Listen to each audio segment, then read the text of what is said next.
You mind if I use it? Got to show off the whole package, right? Oh yeah, dude. That's so cool.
What's up, guys? Matt Laidlaw here from Laidlaw's Harley-Davidson, LA area's oldest, largest, and finest Harley-Davidson dealership. So I want to start off by thanking Adam for letting me take out his badass Road King special and doing a video on it. He bought his bike here a little while ago and decked it all out with us, and I think he did a really nice job. This is probably the best Road King special I've ever seen. This thing is awesome. I had a lot of fun riding it. So let's do a walk around on this thing and I'll kind of point out some of the stuff he did to it. So first off, he did the wraparound fender in the front. This is the industrial grade denim color, by the way. You can see he added the auxiliary lamps, the passing lamps on there, and he did all custom dynamics front lighting. He did that hood on the front headlamp as well. I'm a big fan of that. I had that style of hoods on my Road King, my 09 Road King I had. These are Lucky Dave's bars he's got here. And I believe these are the 13-inch. I could be wrong, but I believe they're the 13-inch. So here's a little bit better shot at the front lighting setup. So the lighting on this bike is extremely good. You got custom dynamics turn signals in the front as well. And for those of you who don't know, the Road King specials come from the factory all blacked out. So most of the blacked out cosmetics you see on here, like the front forks and everything, come from the factory that way. And here's a shot of the turbine wheel. This is a 19-inch turbine wheel that's stock from the factory. This is a genuine Harley-Davidson front fender, by the way. The paint setup, he has a custom paint job. You just got the outline silhouette of the bar and shield there. And the center console is pretty nice. So he got the gauge there that's basically a tachometer and speedo all in one there. That's a genuine Harley-Davidson part as well. He got the flush mount gas and fuel cap and fuel indicator there as well. Those are really clean. Those are genuine Harley as well. He's got a rock form mount in the center of his handlebars there. Really cool how the cell phone gets mounted on those bars. I'm typically not a fan of mounting cell phones to handlebars, but on this bike, just because of the symmetry and how it's right dead in the center, I like it. So he's got a Stage 3 114 cubic inch build on this bike as well. You can see the Screamin Eagle heavy breather intake there. He's got the Defiance Collection floorboards and brake pedal there as well. He's also got the Defiance Collection passenger floorboards. He's got a Lucky Dave's seat on here. I'm a big fan of the Lucky Dave's seat. It really has a pocket there where it really holds you in the seat when you're accelerating fast. And he's got the Harley-Davidson on the side of the saddlebags there. He got his paint inspiration from somebody. I can't really put my finger on it, but I think he got it from somewhere. The tail lights there are custom dynamics as well, I believe. The strips there between the saddlebags and the fender. There's another shot of his paint. He's got those inserts on the latches there where it's usually red. That's a drag specialty part, I believe. Here's a shot of the Lucky Dave's seat. Seat's nice, it's comfortable. Like I said, it's got that nice lip on the back that creates like a pocket for you. So when you're accelerating hard, it keeps you planted in one place. Not really a passenger setup on there though. Here's another shot of the left side of the bike. Once again, Defiance Collection. He's got these highway pegs that mount to the bottom of his floorboards and jut out, as opposed to attaching highway pegs to the engine guard.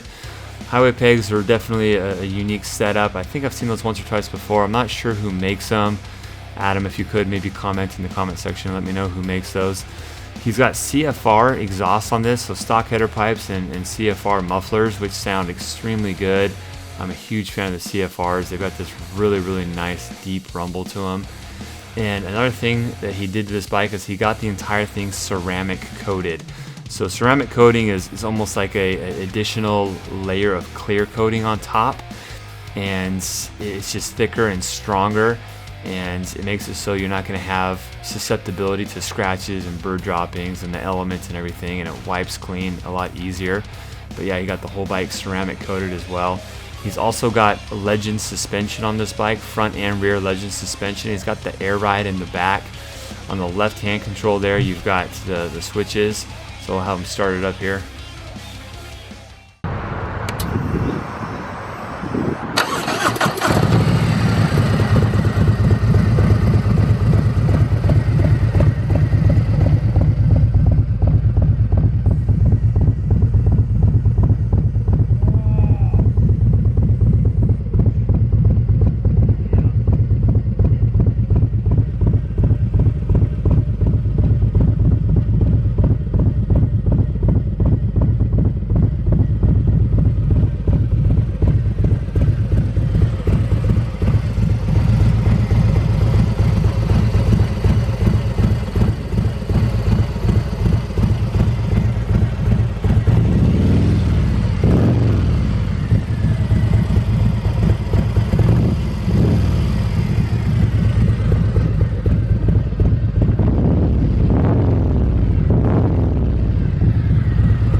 Got to show off the whole package, right?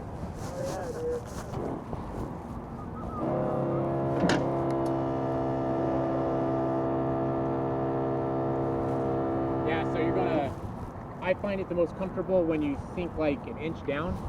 You sit on it, you sink an inch? Yeah. Yeah, like with an inch, you'll notice it, and then you can just play from from there. Cool, man.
I ride a lot of bikes, and I don't say this often, but this is a bike that I would like to personally own. I love this motorcycle.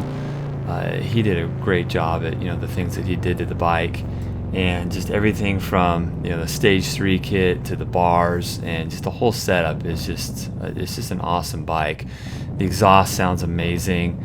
The power is very, very good. And, you know, I always go back and forth, you know, as to what kit I like better, the Stage 3 or the Stage 4. And it's usually the last bike I ride, that's the kit that I prefer. So right now, you know, as soon as I got up to Stage 3, you know, I basically told myself if I ever did a Screamin Eagle kit on my bike, it would be a Stage 3. One thing about the Stage 3 is just the power is a lot more accessible. You don't always have to downshift and keep your RPM way up to access that power. I do a lot of freeway riding, which is why I might consider a Stage 4 as well. I don't know. I always go back and forth. But this bike is a combination of the bar setup, the Stage 3. I really like the instrumentation he changed out on the bike as well.